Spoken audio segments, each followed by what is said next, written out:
உங்களுக்கு பிடித்த சமையல் சேனலுக்கு உங்களை அன்புடன் வரவேற்கிறேன். இன்னைக்கு நம்ம புதுவிதமான பூரி பாயசம் எப்படி பண்றதுன்னு பார்க்கலாம். வீடியோ பார்க்கறதுக்கு முன்னாடி சப்ஸ்கிரைப் பண்ணிக்கோங்க. வாங்க வீடியோக்குள்ள போகலாம். நான் இப்போ பூரி பண்றதுக்கு ஒரு அரை கப்பு ரவை எடுத்திருக்கேன். இது ஒரு 50 கிராம் ரவை தான். இது நல்ல வறுக்காத ரவை, நல்ல சின்ன சின்ன ரவை தான். ஆனாலும் நைஸாக இதை பொடி பண்ணி நம்ம எடுத்துப்போம் மாவா. இப்போ மிக்ஸி ஜாரில் போட்டு நல்லா நைஸாக அடித்து எடுத்துக்கோங்க. இந்த அளவுக்கு மாவு இருந்தால் சரியாக இருக்கும். நான் ஒரு அரை லிட்டர் அளவுக்கு தான் அந்த பாயசம் செய்ய போகிறேன். அதனால நான் கொஞ்சமாக தான் பூரி செய்கிறேன். ஒரு கப்புக்கு தேவையான அளவு நான் போட்டிருக்கேன். இதுக்கு தேவையான உப்பு இப்போ சேர்த்துக்கிறேன். அது கூட சோடா மாவு சேர்த்துக்கிறேன். பூரி நல்லா சாஃப்டாக இருக்கிறதுக்காக ஒரு கொஞ்சமாக சேர்த்துருக்கேன். ஒரு ஸ்பூன் நெய் சேர்த்துக்கிறேன். இப்போ இது மூணையும் நல்லா எல்லாத்தையும் நல்லா பிசைஞ்சுக்கலாம்.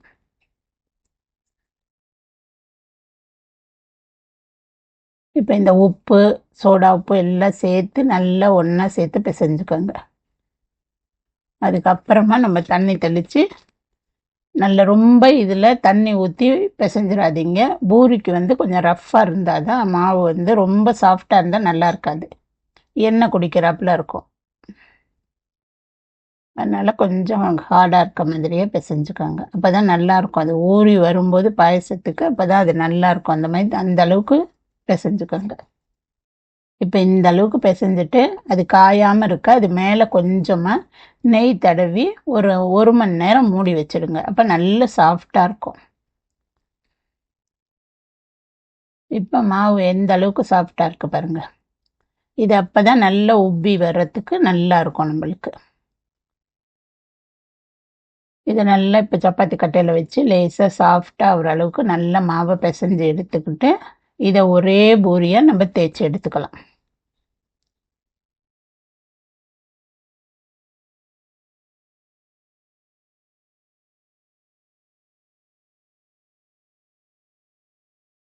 இப்போ நல்லா இப்படி தேய்ச்சிக்கோங்க. இதை நல்லா மெல்லிசாக ஆனால் தேய்க்கணும்.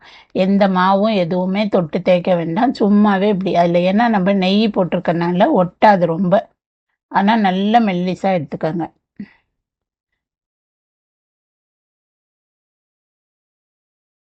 மொத்தமாக இருந்தால் அந்த உடச்சி போடும்போது நல்லா இருக்காது.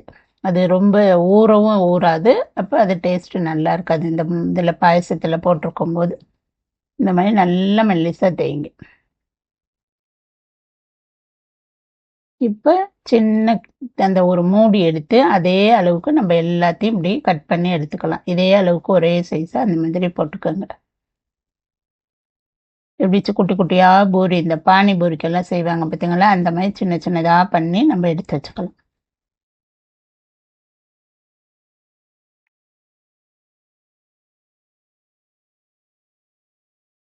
இப்போ எல்லாத்தையும் எடுத்துட்டு இந்த மேலே தனியாக உள்ளது எல்லாத்தையும் பிச்சு எடுத்துடுங்க.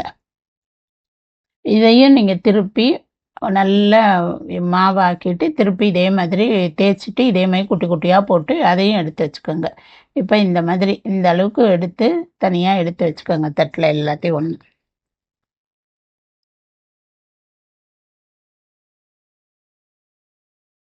இந்த திக்னஸ் இருந்தால் தான் நல்லாயிருக்கும் பூரி.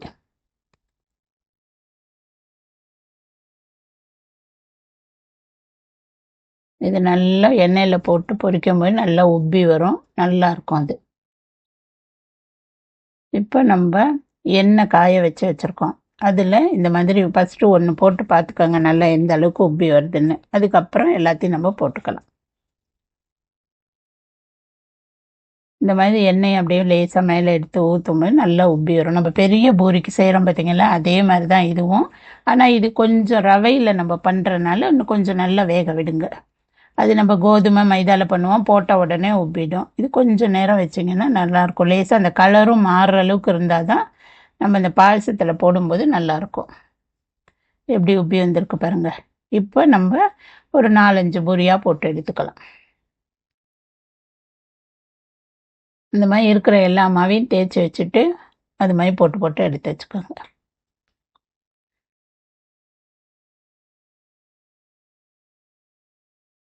இந்த மாதிரி நல்ல எண்ணெய் மேலே எடுத்து ஊற்றுனீங்கன்னா மேலே நல்லா உப்பி வரும். அப்போ எல்லாத்தையும் திருப்பி விட்டுட்டு கரெக்டாக எல்லாம் ஒன்றா ஈவனாக இருக்க மாதிரி பண்ணி எடுத்துக்கோங்க.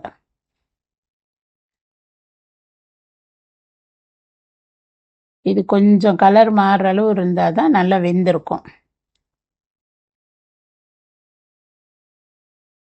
இப்போ எல்லாத்தையும் நம்ம எடுத்துக்கலாம். வெந்துருச்சு பாருங்க. இதே மாதிரி பாக்கி நீங்கள் தேய்ச்சி வச்சுருக்க எல்லாத்தையும் போட்டு எடுத்துக்கோங்க.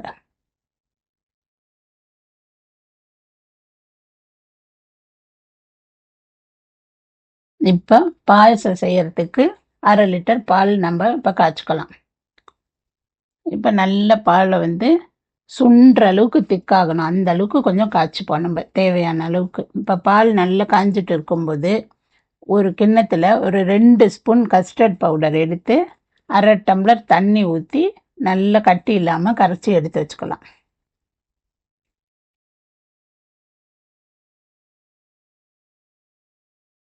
இப்போ இதில் நல்லா கட்டி இல்லாமல் கரைச்சிக்கோங்க.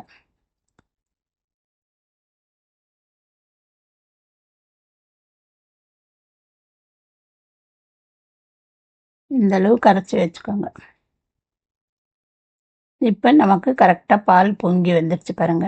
இந்த நேரத்தில் நம்ம ஒரு கரண்டி வச்சு நல்லா கலக்கிக்கோங்க. சிம்மில் வச்சு நல்ல பால் வந்து இன்னும் கொஞ்சம் நல்லா திக்காகிற அளவுக்கு கொதிக்க விடுவோம்.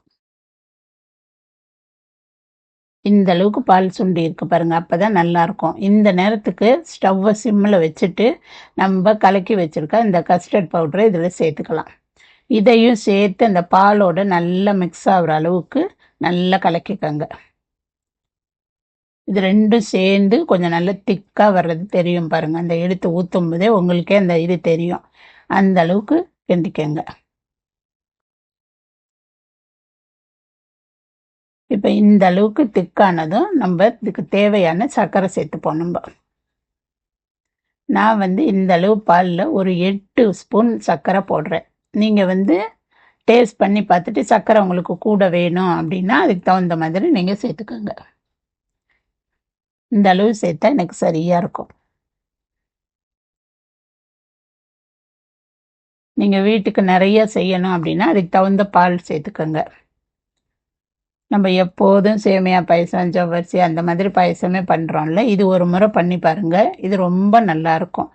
இது வந்து நம்ம சூடாக தான் சாப்பிட்ணுன்னு இல்லை, சில்லுன்னு கூட ஃப்ரிட்ஜில் வச்சு சாப்பிடும்போது இன்னும் டேஸ்ட்டு நல்லாயிருக்கும். இப்போ அதுக்கு ஏலக்காய் பொடி போட்டுக்கோங்க. வாசத்துக்கு நல்லாயிருக்கும். ஒரு 2 ஏலக்காய் எடுத்து இந்த மாதிரி நுணுக்கி அதில் சேர்த்துக்கோங்க. இப்போ நல்லா இந்த அளவுக்கு திக்கானதும் ஸ்டவ் ஆஃப் பண்ணி கொஞ்சம் ஆற விட்டுருங்க. இந்த அளவுக்கு லேசாக ஆறுனதும் இப்போ நம்ம பிளேட்டில் நம்ம பூரி போட்டு இதை ஊற்றி ரெடி பண்ணிக்கலாம். இப்போ நான் ஒரு சின்ன பிளேட் எடுத்திருக்கேன். அதில் ஒரு 4-5 பூரி உடச்சி போட்டுட்டு அதில் இந்த பால் சேர்த்துக்கிறேன். அதே மாதிரி ஒரு 2-3 பிளேட்டில் அந்த மாதிரி சேர்த்துக்கோங்க. அப்போ அது நல்லாயிருக்கும்.